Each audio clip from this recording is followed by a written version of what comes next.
Hello, my friends, and welcome back. Thank you very much for being with me again today. Obviously, I'm not home.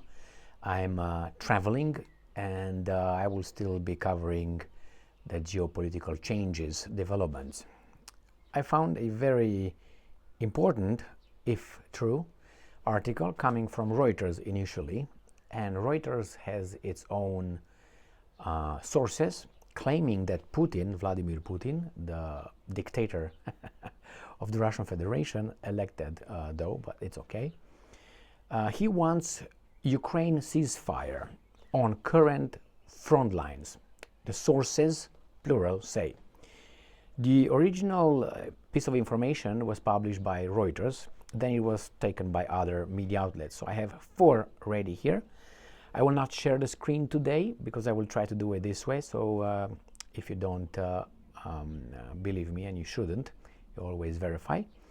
I'm going to give you the name of the media outlet, I will give you the title, and I will give you the date, and you can find it on your own. And I will eat, no, not yet, that's for later. I will read a few paragraphs from the original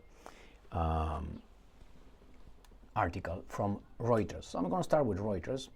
It is from Friday, May 24th, 2024, and it's written by Guy Falconbridge and Andrew Osborne. This is the title.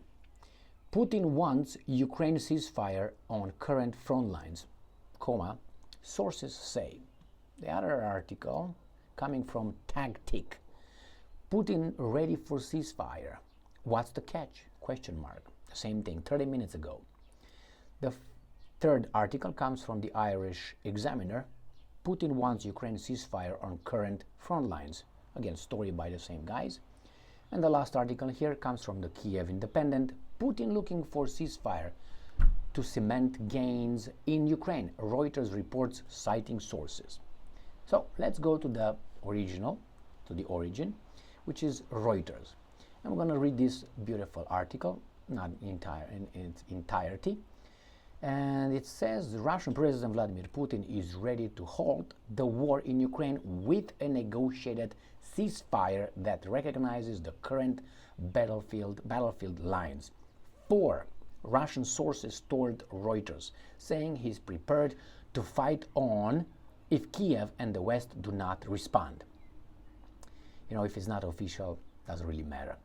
3 of the sources familiar with discussions. I like that. Don't you like the guys who are familiar with discussions? Discussions in Putin's entourage said the veteran Russian leader has expressed frustration to a small group of advisors about what he views as Western-backed attempts to stymie negotiations, and Ukrainian President, Volodymyr Zelensky's decision to rule out talks. And I'm quoting, Putin can fight, you wanna know that? Putin can fight for as long as it takes, but Putin is also ready for a ceasefire to freeze the war, end quote, said another of the 4, a senior Russian source who has worked with Putin and has a knowledge of top-level conversations in the Kremlin. He, like the other cited in the same story, spoke on condition of anonymity, given the matter's sensitivity. Okay. For this account, Reuters spoke to a total of 5 people who work with or have worked with Putin at a senior level in the political and business worlds. The 5th source did not comment on freezing the war at the current front lines. Now, Putin's spokesman Dmitry Peskov, in response to a request for comment, said the Kremlin chief had repeatedly made clear Russia was open to dialogue to achieve its goals, saying the country did not want eternal war. Ukraine Foreign and Defense Ministries did not respond to the questions. So let's see what else these guys are saying here, and then we're going to discuss it. All right, Zelensky, weak stocks. Okay, this is what the whole thing, I think, is the whole story. Yes, Putin said on numerous occasions that he, oops, I don't want to fall over. Putin wants a ceasefire. He wants this war to end, and he wants the war to end with him accomplishing his 4 goals. He's not going to freeze the conflict at the current front line. I guarantee you that. He's not going to do that. Why? Because that means like going halfway. And if you go halfway, you know how it is. I told you that story, if you remember, an English guy, his name is Jay. I'm not going to go to his first name and last name. He said that he was making fun of Irish, Scots, Romanians, everybody. So it's not. In this case, he was making fun of the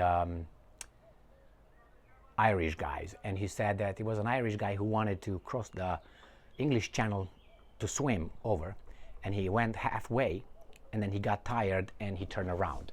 So I don't think Putin is going to do the same thing. He's not going to just go halfway, have 500,000 people, as these guys claim, being killed, and then all of a sudden accept a garbage, No, Putin is going to accomplish his goals if he's not going to be killed and so on.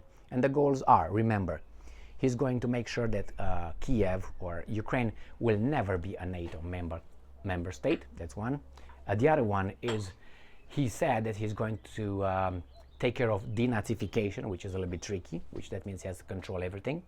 He is going to take the, as he called, the historical Russian territories from Ukraine. He's going to make sure that NATO will be pushed to Poland, Romania, and all that. And these were the main goals. He's going to control that. You didn't want to negotiate with him when he wanted to negotiate with you.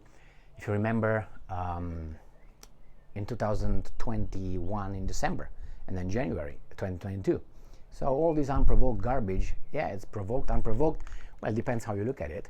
If you come too close to me and I tell you back off and you don't back off, and you're next to me and I smack you because I say, well, I'm afraid you're going to smack me, what are you going to do? Remember preemptive strikes? Or only some countries can have preemptive strikes. Nevertheless, if Putin wants to freeze, I don't think this is not going to be like, okay, I'm going to freeze this right now, and after we freeze this, you guys, NATO is going to take over Ukraine. That's not going to happen ever. It's not going to allow that. There's not going to be American troops in Ukraine. There's not going to be NATO troops in Ukraine. All those guys will be out, I guarantee you. There's non-negotiable. I guarantee you that. So Zelensky and all those guys will leave. They will have elections, and Russia will control over there the safety of Ukraine against outside invaders. He's going to be the real guarantor of Ukraine. Now, you might like it, you might not like it. This is the way I think it's going to be. It's going to play. Is it fair? No, I don't think it's fair. But if you want to take into consideration the American national security concerns and safety concerns, every country should be entitled to have the same kind of concerns. Not only, the good countries, but also other countries as well. And Russia is not any other country, has nuclear weapons more than anybody else, has a big resources, has an economy, has a culture, has a history. It's not like, 3 million people or 1 million people like one of the Baltic states, okay? Just so you know. So I don't think this is how they portray it. But they portray it as Putin being weak or, oh, I'm okay, I want. No, he's not going to do that. I guarantee you that he's not going to do that. If he does that, I don't know, he's gone. He's like Biden or something, and these guys are going to just send him to see Jesus. All right, my friends. Thank you very much for being with me again today. Stay strong, stay smart, look for the truth, and be just.